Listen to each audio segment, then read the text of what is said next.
So we all know that there are dozens and dozens, if not hundreds, of MMA podcasts out there, but I've got one for you that I guarantee you haven't listened to yet. It's called We Are Fat Guy and a Little Host. It's an MMA podcast that is not your average MMA podcast. There are so many out there that are serious and really just not intelligible. This is not one of them. Not only are the hosts really funny and intelligent about MMA, they actually know what the hell they're talking about, but the audio quality is A+. And that is so important when you're listening to any podcast. Its listenability is absolutely reliant on the quality of the audio. And I actually think it might be better than this podcast as far as the audio quality goes. So maybe I'll have to step up my game. But guys, go check out We Are Fat Guy and a Little Host. It's an MMA podcast. It's hosted by Mark and Matt. It is very well done. And you can find them anywhere that podcasts are available, such as Spotify or Apple Podcasts. Go search for We Are Fat Guy and a Little Host. Go get your fill of MMA and comedy all wrapped into one. Go check them out today.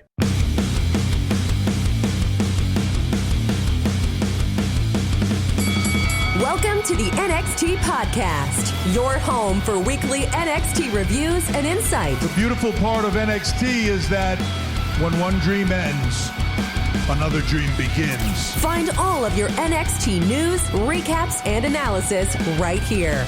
So with that being said, we only have one question for you. Are you ready? We thought so. Let's get the show started right now. Oh, ladies and gentlemen, welcome back to the NXT podcast, the day late edition, because for some reason my house's Wi-Fi decided that on the afternoon when I was going to record this show that it wasn't going to cooperate at all, and it's hard to do and record and watch the show for a podcast without Wi-Fi. You need that for certain parts of that process, but I am here to talk about this week's pretty uneventful NXT altogether, but still going to be a fun show to talk about. Now, as always, I am your host. I am Zachary Smith. You can always find me on Twitter. I am at ZachNXT. That's at ZACHNXT. We're always talking about wrestling and other fun stuff over there. Now, before we get started with NXT, we usually cover the news, some of what's going on in wrestling, in a segment I called News, which is news with an exclamation mark. And what it is it's a very carefully curated and researched list of topics that I've dug deep into, and it's certainly not me typing WWE into Google and reading you the results there, because that would be hack stuff, and that's not what we do here. But if you were to do that, I actually had to go read an article here because there was some stuff. One of the things is that Mickie James kind of railed against WWE. She said, basically, quote, "I think the small-minded mentality sometimes leads to thoughtless behavior, especially for me to constantly be presented as old when I'm 41 and every single male champion has been my same age or older and has been glorified for those reasons, as they should be. They're effing amazing. But why is it different for women, or why is it different for me? Ageism is a real thing, and it's bull." She's grateful for the strides that the women have made and to start to be seen as equal, but it's not true for every single person. I would agree. I don't know if this is a women versus men thing in WWE's case as much as it is WWE is super weird and not great. In that,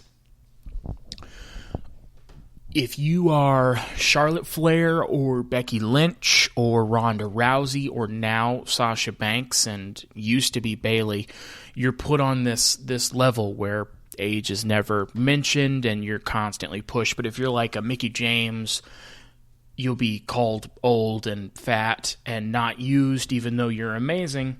And if you're Asuka, you'll be turned into a comedic character because our characters have to be multifaceted. And the same thing happens with a lot of the men. The Miz was just WWE champion, and I understand he was a transitional champion, but one of the reasons that title isn't as important as it could be is that the former champion is now having a feud with Bad Bunny because they think that gets them mainstream attention and it's worth it, and it just makes people look like a joke. So yeah, WWE is ageist, and sometimes they're racist and sexist and just have bad taste, and a lot of times it's just because of an individual. And I'm quite sure that Mickie James didn't do anything but be the most professional, awesome person to be around ever. And she was called, fat and Piggy James, and called old and not used, and then fired, and her belongings were sent to her in a trash bag. And then they fired one person. Like, that's not a thing that this company has done before. That's cool, huh? This is a really good company to work for. Bret Hart on the 81 podcast had some not great things to say about Triple H. I just thought this one was funny. He said, quote, "There's always some guys, that no matter what they do with them, you always wonder how they got there. And I never thought Triple H ever had an original idea for anything, and I always thought he was overrated. The only reason people even know him or remember him today is because of his daddy-in-law." Now listen, Bret Hart is one of the greatest professional wrestlers that has ever existed. That is inarguable. Bret Hart is also one of the most downer dudes you're ever going to be around. You ever been around a person who, even if something is good, they will find a black cloud over it? That is Bret Hart. Bret Hart is bitter and has every right to be absolutely clear. So that's fine. But a lot of times you have to take stuff like Bret Hart's musings with a grain of salt because he's kind of mad at the world, and I would be too. But in this case, I don't know that it's necessarily quite that bad, but from the reign of terror Triple H had to stories of writers bringing him the script for that night and him only caring about if he won. The thing is that Triple H, I forget who said this. Oh, it might have been Jim Cornette. That's unfortunate that I have to agree with Jim Cornette on something because he's a despicable person.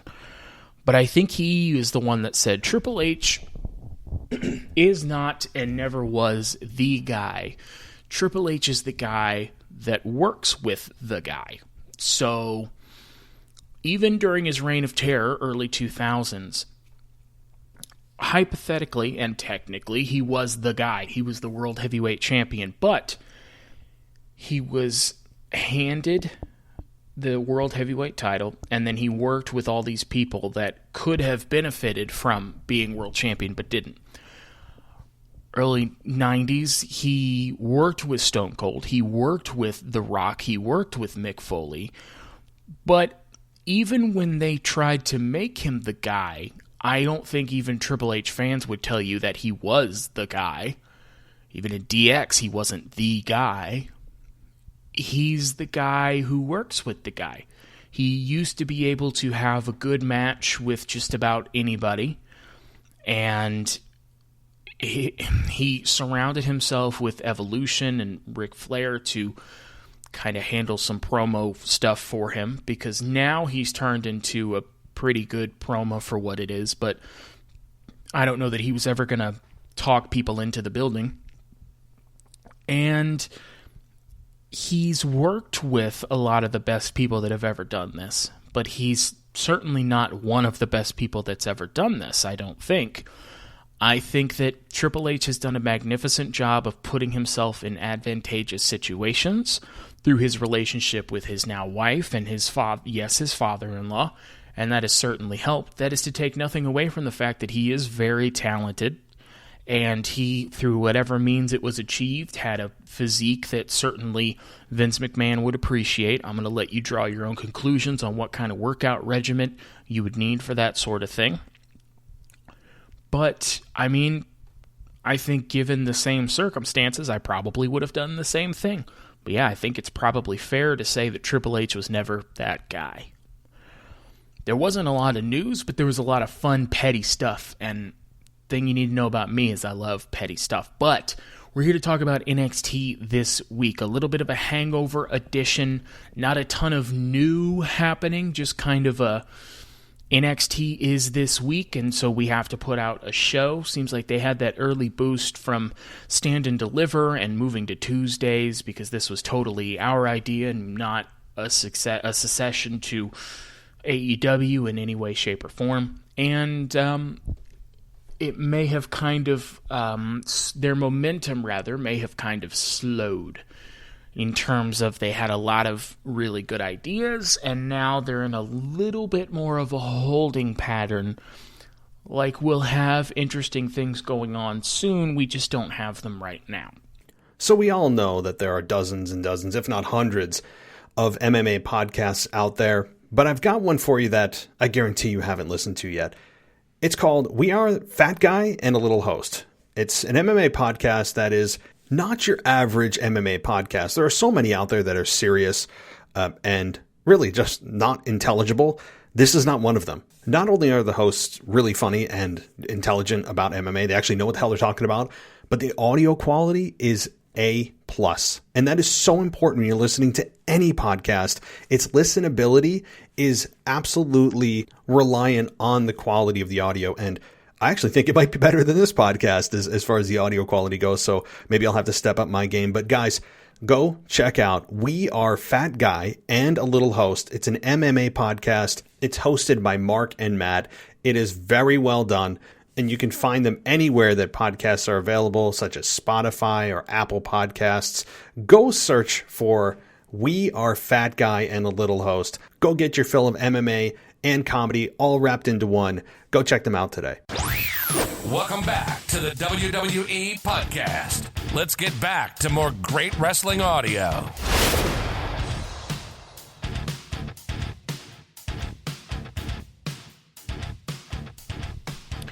And there's never more evidence of that than Dakota Kai's out first with the women's champion, Raquel Gonzalez.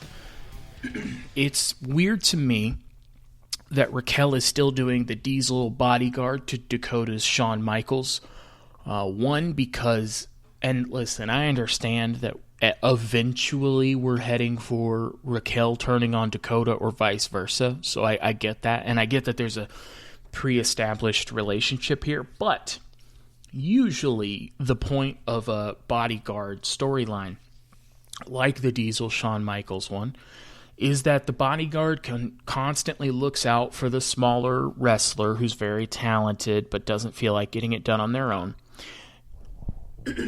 and eventually gets fed up with that and turns on them, usually turning the bodyguard into a good guy, and then they have a feud. This one is odd because Raquel was being the bodyguard to Dakota, and then Raquel won the women's, before that, Raquel and Dakota won the women's tag titles and then lost them the same night, and then immediately after, Raquel got into a feud with Io Shirai while Dakota would try and stand up to Io Shirai, and Io Shirai would just walk right past Dakota because Dakota Kai was made to look like a loser in that. Raquel was not affected in any way because she went on to win the women's title. She's fine.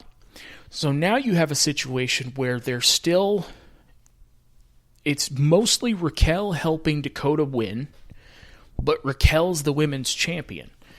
And the thing is, eventually we'll get probably Dakota turning on Raquel.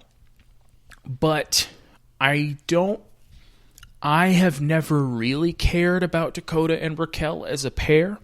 And so when you put them against each other, it's not going to be like, oh, they were best friends and now they're fighting and this is terrible. It's going to be like, oh, okay, this is like Dolph Ziggler, Kofi Kingston, where there is a history here, we just don't care about it. So, that's cool. Mercedes Martinez is out next, remember her. Last week she called out Raquel, even though she couldn't beat the former women's champ, Io Shirai, who Raquel beat, so that's something, I guess. Mercedes Martinez is distracted by Raquel Gonzalez, and Dakota Kai still can't take advantage because she's a loser, and Raquel has to come in and get Mercedes disqualified. Dakota Kai is such a non-factor, it's astounding. Like, I don't think Dakota Kai was ever going to be the NXT Women's Champion and, like, the face of NXT for the women's division. But it feels like there's something in between Women's Champion and what she's currently doing that she could have fit into. But here we are.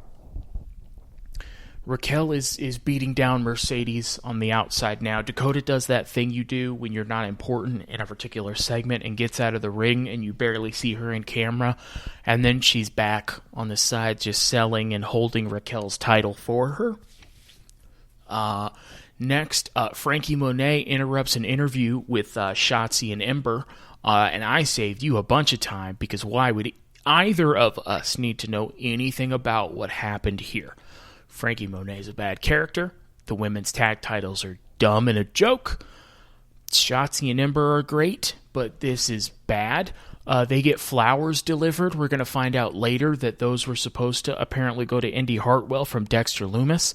I've told you all the important information from this segment, and I want you to understand that important is such a stretch that I feel bad for having said it. But we've made it through that together. Bronson Reed is about to make his entrance. Before he comes out, he has a stare down with Johnny Gargano. It's weird for the good guy to lose a title match and then still be involved with the champion. There's not really a story here between these two, and he already lost at Stand and Deliver, so I don't really understand like the point here, I guess. Before our next entrant, LA Knight's in the back being interviewed, brags about beating Dexter Lumis last week, hits on Indy Hartwell, says that she really likes him. He saw it in her eyes, so I guess that weird story's still going. Austin Theory comes out next with the other members of the Gargano family. Yes, I know their name is The Way, but the Gargano family is a better name. Indy Hartwell comes out. She is crestfallen and goes ahead of the group, not engaging with their entrance. She's acting exactly like a teenager that has been forced to go on a trip with her family to somewhere that she really does not want to be a part of, and it's fantastic. The announcers tell us that if Bronson Reed wins this match, he gets another shot at the North American title. I did not catch when, if it's like a next week thing or what. I think it is. Midway through an actually really good match as they're both down, Dexter Lumis comes out. He appears to be coming for Indy, who doesn't want anything to do with him. He's following Indy as she's walking away from him. She gets in the ring. He follows on the apron. I hate this. Listen, I understand that it's supposed to be like a fun story. He's like a serial killer or a psycho, and she's also crazy because she likes him. But to have a dude like carry an unconscious girl out who's pretending to be unconscious because she knows that will get her a chance with him, and then for her to not be interested in him to still follow her around and just creepily stare at her. I understand this is wrestling. I understand this is like a false reality we've created, and this is all fun and games.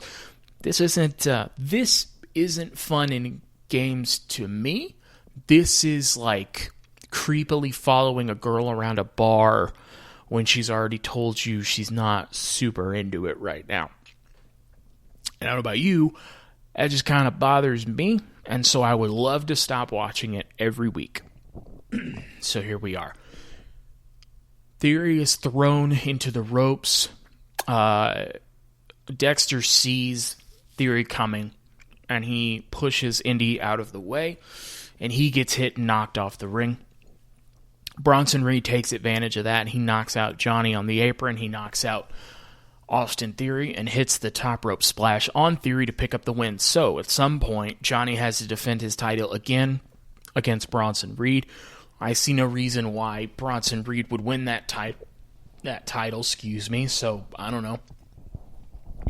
There's an interview in the back. We find out that MSK and Kushida are teaming up against Legado del Fantasma in the main event. This group called themselves MS Kushida and High Fived. They're all very excited to be tag team partners. They're cool. From Instagram, Finn Balor took a vacation to Mexico.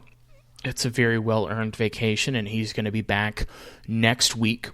It makes sense, one, that Karrion Kross beat him down quite a bit, so it's good that he took some time off. And also, it just makes sense that he would be taking a vacation both in storyline and in real life. He's been working very hard as the NXT champion, and so I dig it.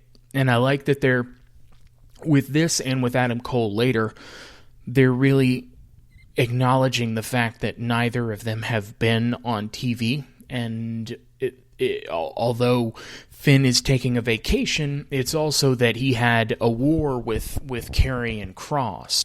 And because he had that war, he isn't just going to come back the next week like people on the main roster often do.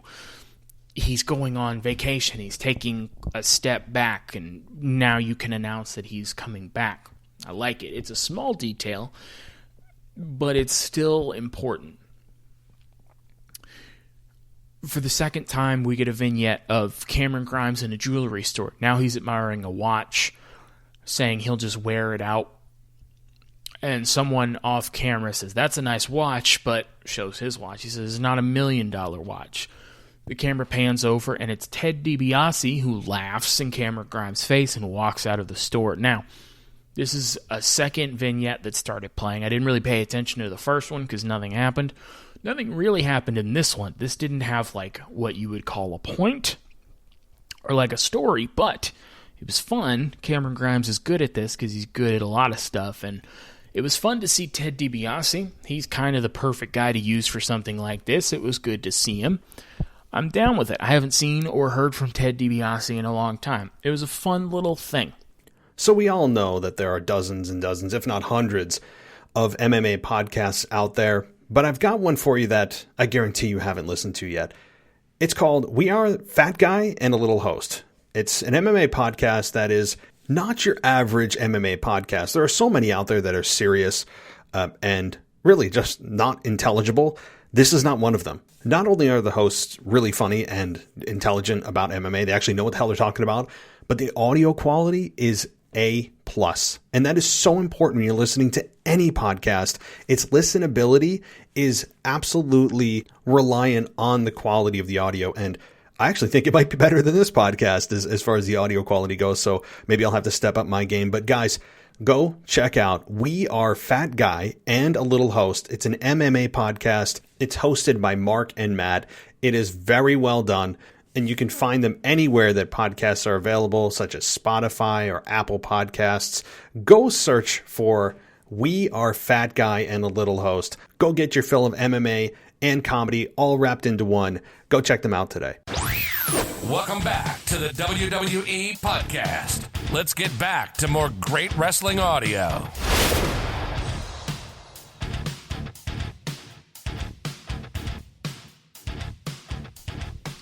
So that's cool. Aaliyah and Jessie Kamea, I'm so glad they started putting her name up because that has not been a bit. Every time I see Jessie Kamea, I cannot remember her name, but they're all in the ring with Robert Stone because this is what the Robert Stone brand is. I get it. It's funny, but it really feels like Robert Stone could be a really good manager if you gave him something serious to do. But they're not gonna, so we're gonna do this. Shotzi and Ember are out next. Now, at this point, I should mention that the Gargano family were backstage, and Candice basically blames this loss on Shotzi and Ember because they got the flowers from Dexter Lumis, and they've clearly had their eyes on him. And for the first time, Indy's not crestfallen anymore. She's mad, and her and Candice go off to have a word with Shotzi and Ember. Well, they don't find them until they're making their entrance because Candice and Indy attack Shotzi and Ember before they can even finish their entrance. So they're beating them down. They throw the flowers on them because this is why women would fight each other. So that's cool. And I'm unclear as to why, but Robert Stone's running around with one of the tag titles like they won the titles for some reason. It might be a R-Truth, it's funny because he's dumb kind of thing. I don't know. But that segment ends there. So it's an Adam Cole sit-down interview before the main event. The interview starts with him talking on the phone and asking the interviewer when they're going to get started because he's a jerk. So I like that Adam hasn't been in the ring since that match with Kyle O'Reilly at Stand and Deliver. Even now he says that he's been better. He says Kyle got really lucky at TakeOver because he had Kyle beat earlier in that match. He says Kyle isn't ready for the main event spot. He says there's a reason he's been here almost 4 years and people are just now recognizing him. He says the reason he feels nervous and insecure is because those feelings are very real and time will tell. They ask him about the new NXT champion. He says Karrion Kross is good, but he's not great yet. So the first time he won the title, he got hurt. So was that a fluke or is he ready? Said, I don't know what I'm going to do next, but if I decide to go after the NXT title for Cross, the clock is ticking. He said, no matter where I end up, you'll see the best Adam Cole ever. It cuts to the interview, it backs up, and now it's on a TV, and Kyle O'Reilly is in the back watching it. So this is interesting for a few reasons. One, Adam Cole's still selling the monumental butt kicking that he got at Stand and Deliver. That's fantastic. He absolutely should be. If you're going to have that level of physicality in a match, then, yep, you should sell it. Also, while still being a bad guy and putting people down, he really kind of pumped up Kyle O'Reilly and Karrion Kross. He said that he's basically better than Kyle O'Reilly, but Kyle O'Reilly is a main event guy. He just questioned whether or not he deserved to be, but he certainly put him over while still being a bad guy. He also put on Karrion Kross. He put over that he is a monster and he's on top of the division right now, but also left room as a bad guy that if I come after the title, he's gonna be taking it because he hasn't faced Adam Cole yet. So he put over Karrion Kross, he left the door open for a match with Karrion Kross, and he, as a bad guy, put out the idea that he's better than Karrion Kross. Fantastic. That's what you want to do as a bad guy. You got to simultaneously pump up your opponent or rather your potential opponent, and pump up yourself so that it's a bigger match when everything comes along. Because if you beat a nobody, what does that make you? Adam Cole's very good at this, so this was good. I don't know what Adam Cole's going to do. They're playing a little bit with the idea that Adam Cole could go to the main roster, him saying, no matter where I end up. He certainly could go to the main roster. I mean, he's kind of done everything maybe twice over that you could do in NXT. And there's a ceiling to NXT, I suppose. So usually what happens in a situation like this is that Adam Cole would move on from NXT to the main roster. A couple things. One, I don't know if Adam Cole is a Johnny Gargano or a Ciampa where they are not interested in moving to the main roster. Ciampa's saying that he'll retire before he moves to the main roster. So Ciampa's staying. Johnny seems like he wants to stay. Or if he's like a Rhea Ripley, where he has a lot he wants to accomplish in NXT, but once that is accomplished, moving on to perceived bigger and better things. The other thing is that size is not really a consideration on NXT. NXT wants the best wrestlers, and they don't care as much about aesthetics. NXT does not care if you turn heads in the airport like Vince McMahon did at one time and probably still does, because that's stupid. Because even if you turn heads in an airport, people aren't going to come up to you and say, "What do you do?" And you say wrestler, and now they're wrestling fans. That's not how that works. And also, you're not turning heads in the airport. You're just big people and muscly people are everywhere. So in NXT, that doesn't matter. On the main roster, it very much does still. Like, people like Daniel Bryan can get ahead, but please make no mistake, and don't let WWE lie to you and tell you that B-plus player story with Daniel Bryan was just a story, and they were working you mark. Nope, that was real life. So you have to have a 1 in a million opportunity come around before you're taken seriously. And the thing about Adam Cole is that he's a fantastic talker. He's fantastic at crafting a story in a match. He's fantastic in the ring. He's not tall and he's not buff. He's like the Randy Orton test. Like, can you stand in the ring with Randy Orton and look like you stand a chance? He very much fails. Now, I don't care about that particularly. I don't think you do. But being a fan of WWE as long as I have been and seeing him in the ring with bigger people, I wince a little bit because I know that that's going to be a problem.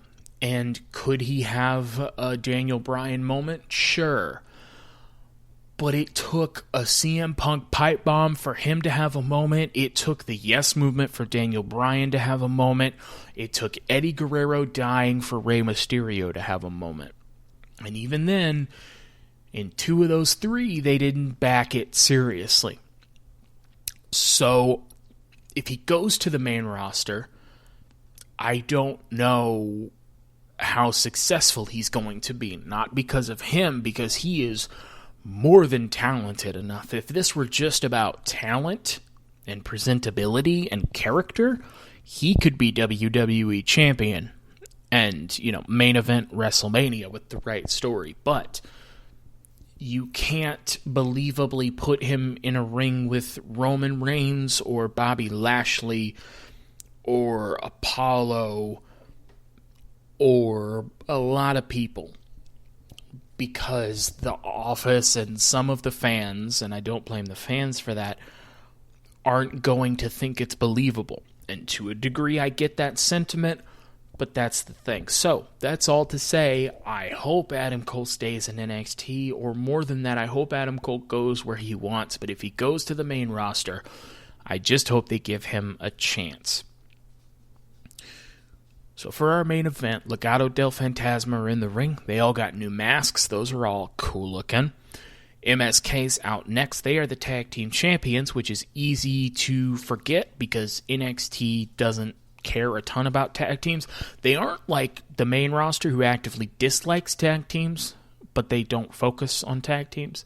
Kushida's out next. He's the Cruiserweight champ. I sincerely wonder if he's stoked about that or not. I might be projecting my own feelings about that title onto him, but I don't know how psyched you are to be Cruiserweight champion.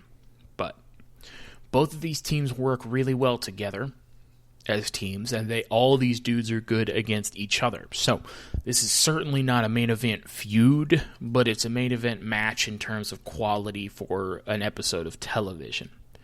So you can work with that. If this were a takeover, this would be like an opening match because it's going to be really good in the ring, but there's not a substantial story behind it, so, you're not going to feature it. But for a TV where you're kind of in a holding pattern, this can work. Legado pins the MSK guy that does less sit-ups to pick up the win. Earlier, they powerbomb Kushida through the announce table, and they put him down first and then hit a double team move on the dude who does less sit-ups, and they pick up the win. They all raise the titles.